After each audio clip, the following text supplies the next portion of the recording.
అటు బాలినేని కావచ్చు, ఇంకొక వైపు మహిదర్ రెడ్డి, వీళ్ళిద్దరు ఎపిసోడ్ కూడా ప్రస్తుతం వైసీపీలో హాట్ టాపిక్ గా మారింది. ఇక ఉత్తరాంధ్ర విషయానికే వస్తే మనం చూసాం, వంశీ గుడ్ బై చెప్పారు ఎమ్మెల్సీ. ఇంకొక వైపు బ్రాహ్మణ కార్పొరేషన్ సంబంధించిన చైర్మన్ గా ఉన్న సుధాకర్ కూడా ఆయన బాటలో నడిచాడు. దాడి వీరభద్రరావు కావచ్చు, వారి కుటుంబ సభ్యులు కూడా పార్టీకి గుడ్ బై చెప్పినటువంటి నేపథ్యంలో అక్కడ ఉత్తరాంధ్ర సంబంధించిన వ్యవహారంలో రోజుకొక ముఖ్య నేత కాను లేదా ప్రజాప్రతినిధులుగా ఉన్నటువంటి వారందరూ కూడా ప్రస్తుతం పార్టీ వీడే పరిస్థితి వస్తోంది. దీంతో ఉత్తరాంధ్ర సంబంధించినటువంటి విషయంలో కొంత అక్కడ అయోమయ పరిస్థితులు అయితే కొనసాగుతున్నాయి. ఇంకొక వైపు మార్పులు ఉంటాయి అనే సంకేతాలు మంత్రి అమర్నాథ్ను కూడా పక్కన పెట్టినటువంటి పరిస్థితుల్లో ఎందుకు ఉత్తరాంధ్రలో ఇక్కడ ముఖ్యంగా ఈ ప్రాంతానికి సంబంధించి కూడా చాలా ఆశలు పెట్టుకున్నారు, ఉత్తరాంధ్రలో చాలా స్థానాలు దక్కించుకోవాలని. ప్రస్తుతం అక్కడ పార్టీ నాయకులందరూ ఒక్కొక్కరుగా బయటికి రావాల్సినటువంటి పరిస్థితి ఎందుకు వస్తుంది నాయుడు?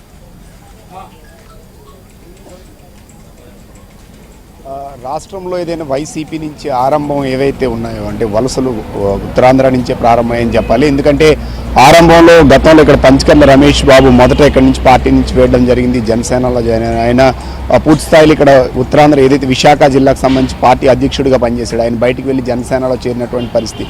రీసెంట్గా ఎమ్మెల్సీగా ఉన్నటువంటి అంటే అధికార పార్టీలో ఎమ్మెల్సీ పదవిలో ఉన్నటువంటి వంశీకృష్ణ పార్టీ చేంజ్ అయ్యి అటు జనసేనలో చేరినటువంటి పరిస్థితి. అలాగే బ్రాహ్మణ్ కార్పొరేషన్ చైర్మన్ గతంలో ముఖ్యమంత్రి కుటుంబానికి కానీ వైఎస్ రాజశేఖర రెడ్డి కుటుంబానికి కానీ అత్యంత సన్నిహితుడిగా ఉన్నటువంటి వ్యక్తి, కీలకంగా వ్యవహరించిన ఆయన కూడా మన పార్టీకి రాజీనామా చేసినటువంటి పరిస్థితి నెలకొంది. అలాగే ఇప్పుడు దాడి వీరభద్రరావు అనకాపల్లి నుంచి ఆయన కూడా దాడి వీరభద్రరావు ఆయన కుమారులు కూడా మొన్న రాజీనామా చేశారు, వాళ్ళు టీడీపీలో చేరినటువంటి పరిస్థితి కనిపిస్తుంది. అయితే ఇది మనం పూర్తిగా చూస్తే వలసలు కావచ్చు లేకపోతే పార్టీ మార్పులు కావచ్చు ఉత్తరాంధ్ర నుంచి ఎక్కువ శాతం ఉన్నాయి, అవి కూడా అధికార పార్టీ నుంచే ఉన్నాయి.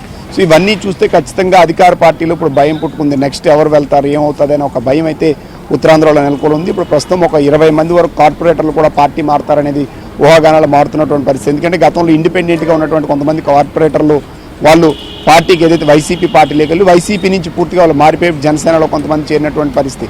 సో త్వరలోనే ఖచ్చితంగా ఇప్పుడు సుధాకర్ కావచ్చు, మిగతా వాళ్ళు కావచ్చు, వీళ్ళంతా కూడా పూర్తి స్థాయిలో పార్టీలో చేరుతారు. అటు జనసేన టీడీపీ అనే విషయం ఇంకా క్లారిటీ రావాల్సినటువంటి అవసరం ఉంది. ఇప్పుడు ఈ నేపథ్యంలో షర్మిల కూడా ఎంటర్ కావడంతో వీళ్ళంతా కూడా గతం నుంచి కూడా కాంగ్రెస్ పార్టీ నుంచి వచ్చినటువంటి వాళ్ళుగా మనం చెప్పొచ్చు. మరోవైపు అటు ఏజెన్సీ ప్రాంతంలో ఓ మాజీ మంత్రి గతం నుంచి కూడా ఆయన గతంలో మంత్రిగా పనిచేసిన ఆయన ఇప్పుడు ఏదైతే అక్కడ పాడేరు సీట్ని ఆశించినటువంటి పరిస్థితి అయితే పాడేరు సీట్ని అక్కడ విశ్వేశ్వరరావు కేటాయించారు, అక్కడ ఉన్నటువంటి భాగ్యలక్ష్మికి ఎంపీగా కేటాయించారు. ఎంపీగా ఉన్నటువంటి మాధవ్ని తీసుకెళ్లి అరకులో నియమించడం జరిగింది. అక్కడ ఉన్నటువంటి పాల్గొనకు సీట్ ఇవ్వాలి, స్థానికేతలకు సీట్ ఇవ్వకూడదంటూ స్థానికంగా అక్కడ ఆందోళన మొదలైనటువంటి పరిస్థితి. అక్కడ కొంత స్తబ్దత ఆందోళన అనేది ప్రస్తుతం ఇక్కడ అరకులో కొనసాగుతున్నటువంటి పరిస్థితి.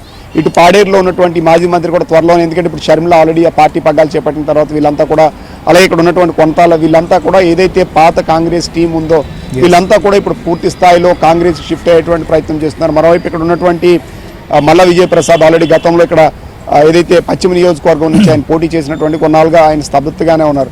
సో ఆయన కూడా పార్టీ మారుతారంటూ కూడా ఊహాగానాలు వస్తున్నాయి. సో ఖచ్చితంగా ఇప్పుడు ఇటు ఒక్కసారిగా ఎక్కువ శాతం అధికార పార్టీ నుంచే బయటకు వస్తున్నారు వాళ్ళు, అయితే జనసేన లేకపోతే టీడీపీ. ఇప్పుడు ఆల్టర్నేటివ్ గా షర్మిల కూడా కాంగ్రెస్ లోకి వచ్చింది కాబట్టి కాంగ్రెస్ పగ్గాలు కానీ ఆంధ్రప్రదేశ్ పగ్గాలని ఆవిడకి అప్పచెప్తే ఖచ్చితంగా వాళ్ళు పార్టీ మారేటువంటి అవకాశాలు కనిపిస్తున్నాయి. ఇటు విజయనగరంలో చూసుకుంటే ఇటు ఎస్కోట్లో కొంతవరకు అంతర్గత కుమ్లాట్లు ఉన్నాయి, ఇటు పాతపట్నంలో ఉన్నాయి, మరోవైపు పలాసలో కూడా ప్రస్తుతం అంతర్గత కుమ్లాట్లు ఉన్నటువంటి నేపథ్యం ఉంది. మరోవైపు మూడో విడత సీట్లు కూడా చాలా వరకు కేటాయించాల్సి ఉంది. ఆ సీట్లలో కొంతమంది ఖచ్చితంగా గల్లంతయ్యేటువంటి అవకాశం ఉంది. అప్పుడు మరింత మంది అసంతృప్తులు వీళ్ళు కూడా బయటకు వచ్చేటువంటి అవకాశాలు అయితే ఉత్తరాంధ్రలో ఖచ్చితంగా ఉండేటువంటి